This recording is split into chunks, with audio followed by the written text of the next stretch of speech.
अन्य सद्गुरु सुखदो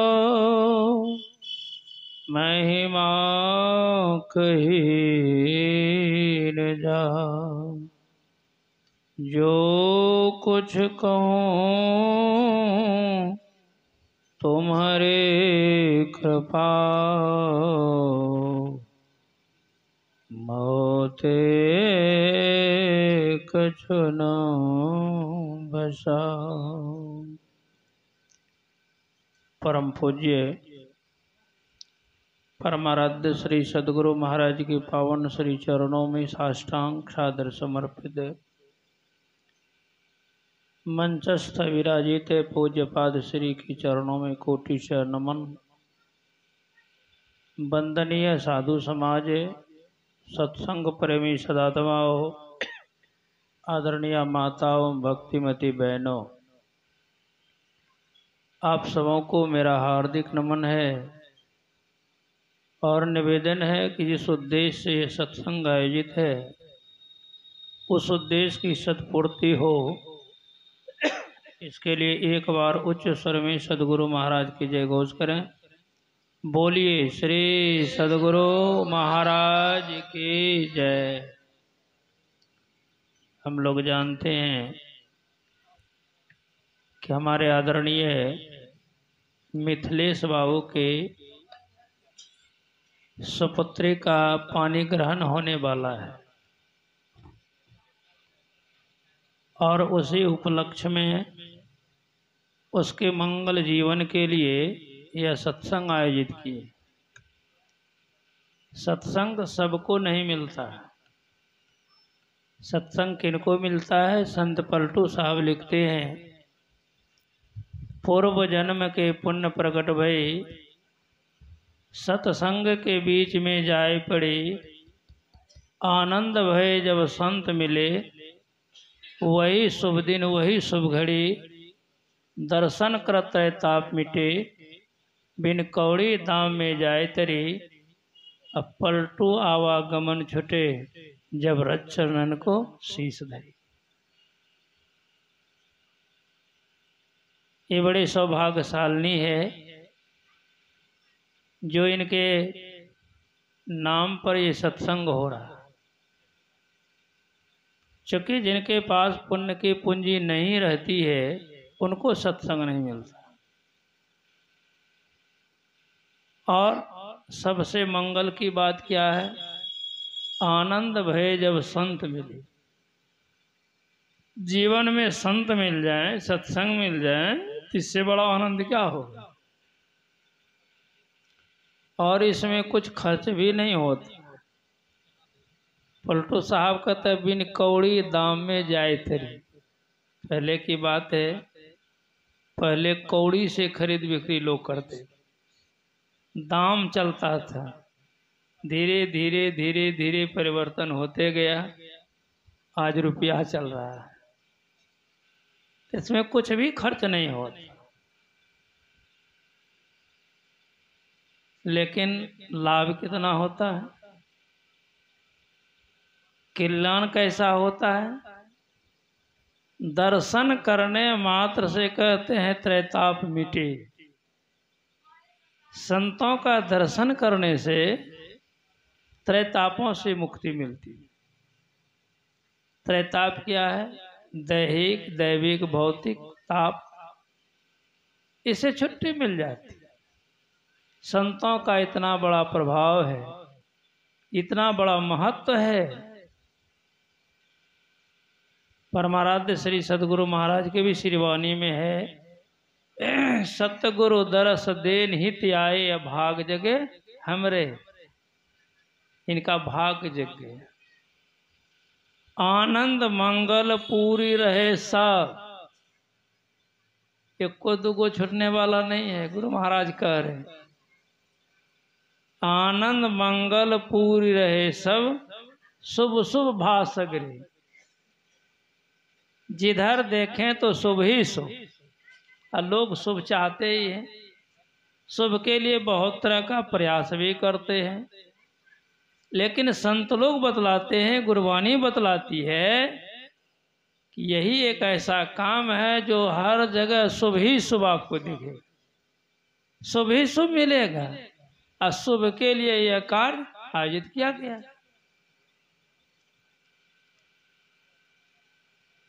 दर्शन करने मात्र से कहते हैं पाप समूह दरसते भागे।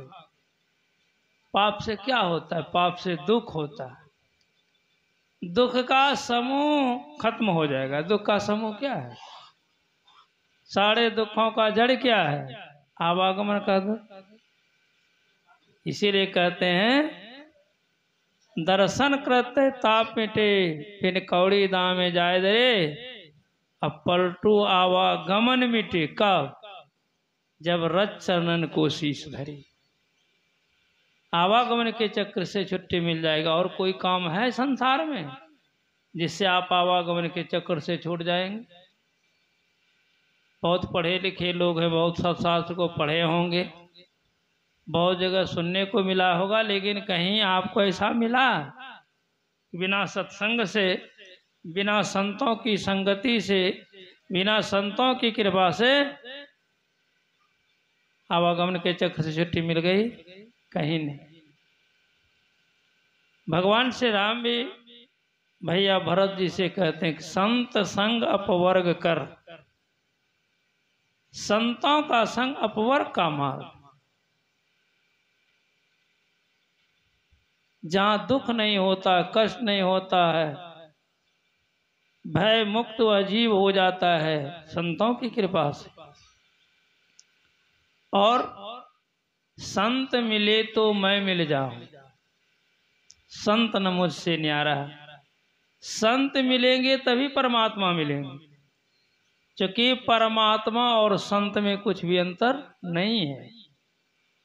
गरीबदास जी महाराज लिखते हैं साहब से सतगुरु भया, सतगुरु से भये साथ, ये तीनों अंग एक हैं, अगति कछु अगम अगाध। गोस्वामी तुलसीदास जी महाराज लिखते हैं भक्ति भक्त भगवंत गुरु, चतुर नाम बपु एक, तिनके पद बंधन किए, अनासत विघ्न अनेक। अनेक विघ्नों की समाप्ति हो जाएगी। इसलिए यह सत्संग मिलना सबसे सौभाग्य की बात। सत्संग नहीं मिला और सब कुछ आपको मिल गया तो संत वाणी बदलाती है कि कुछ नहीं मिला। जैसे सुंदरदास जी महाराज लिखते हैं तात मिले पुण्यमात मिले, सुत भ्रात मिले जुबती सुखदाई, राज मिले गजबाज मिले, सब साज मिले मनवांछित पाई, लोक मिले विधिलोक मिले, सुरलोक मिले बैकुंठ हो जाई, सुंदर और मिलहि सब ही सुख, पर संत समागम दुर्लभ है। कितनी विचारणीय बात है कि एक ही व्यक्ति को सब कुछ मिल जाए, सुंदर पिता, सुंदरी माता, बेटा, भाई, पत्नी, लोक, विधि लोक, सुरलोक सब प्राप्त हो जाए,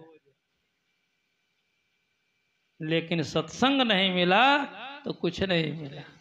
ऐसा क्यों कहा गया? क्योंकि इतना मिलने के बाद भी सात प्रमाण है, किसी को दुखों से छुट्टी नहीं मिली है। लेकिन जिनको जीवन में सत्संग मिल गया उनके जीवन से दुख रफ्फू चक्कर हो जाता है, दुख से छुट्टी मिल जाती है। इसीलिए मानस में कहा गया धन्य घड़ी जब भई सत्संगा। वही घड़ी धन्य है, वही समय धन्य है जब सत्संग हो। अधन्य जन्म द्विज भक्ति अभंग। जिस जीवन में द्विज की भक्ति, द्विज मतलब संत, मानस में ही कहा गोसुंडे गरुड़ संवाद में है कि द्विज किनको कहा गया है? तो संत को। आप पढ़े होंगे या सुने होंगे या पढ़ लीजिएगा। कहा गोसुंडे जी महाराज से गरुड़ जी महाराज पूछते हैं आप ये बताइए कि इतना सुंदर सुंदर शरीर छोड़ने करके ये कौवा का शरीर आपको अच्छा लगता है? कौवा से धारण किए हुए। कहा इसमें मुझे ज्ञान मिला, इसलिए शरीर हमको अच्छा लगता है। फिर कहने लगे, पूर्वजन की बात बड़ी लंबी कथा है, तो क्या कहते हैं, अब जनि कराहु विप्र अपमाना, जानो संत अनंत समाना।